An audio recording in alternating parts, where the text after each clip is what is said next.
Hey everyone, Irit here with a process video for Shimmerz. So let's get right into it. I am feeling the rainbow love and I just wanted to make a happy, fun background, and I'm going to show you how easy it is to do with just a few of my favorite Shimmerz sprays. So probably if I had to choose, if I really had to choose one Shimmerz product to use, it would have to be the ink sprays. I think they're so easy and fun to use, and I just love them. They're my go-to supply for mixed media and making backgrounds on my layouts and all that. And I do love the super bright colors in the Coloringz selection. So Shimmerz have a few types of sprays. Some have shimmer in them, and the Coloringz don't. So it's just like an ink spray. And somehow I love the shimmer, but somehow I find I just gravitate towards these.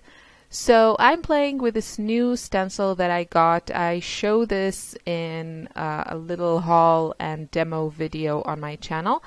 And this stencil is from Stencil Girl. I can't remember the name of it, but as you can see, it's just this really cute, sketchy flower. And what I love about it is, because the stencil or mask is so delicate, you get a lot of color on your page because it only covers a little bit.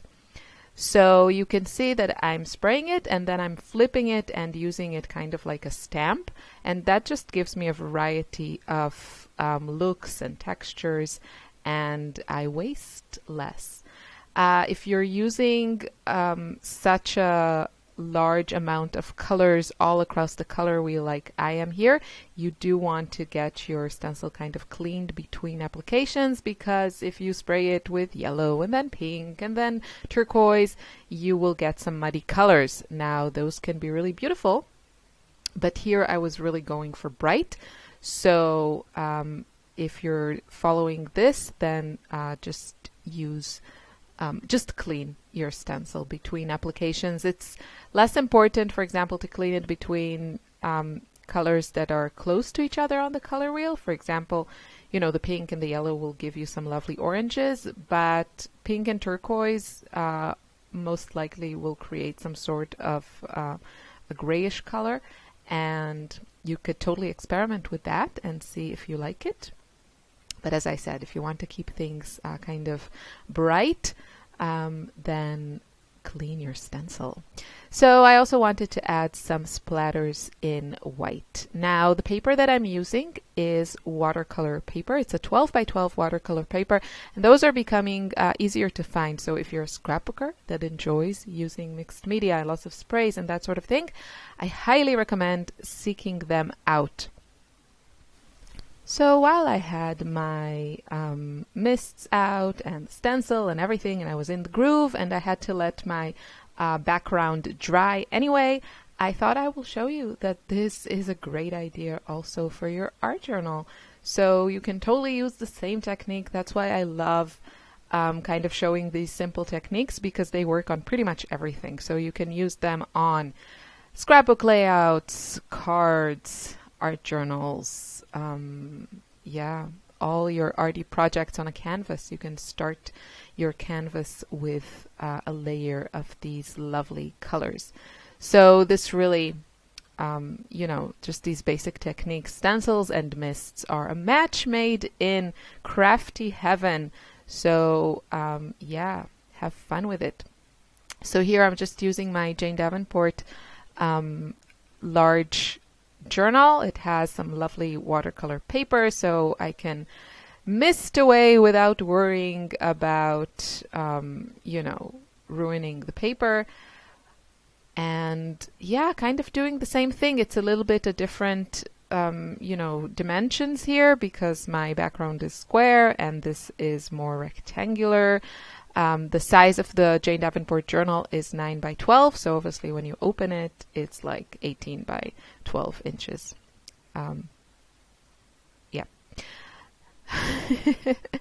I was really good in math in high school, really. And yeah, so I'm just playing with color. Somehow it was a little bit easier with the whole arrangement on the square background. I don't know, here maybe I was just overthinking it here, and on my layout I was just kind of more going with the flow.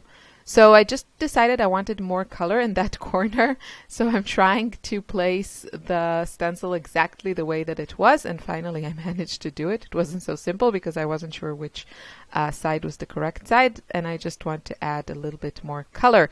And that just gives a different look because there was already color from on the parts that I covered with the stencil. So I used it as a stamp, and then I added even more mists.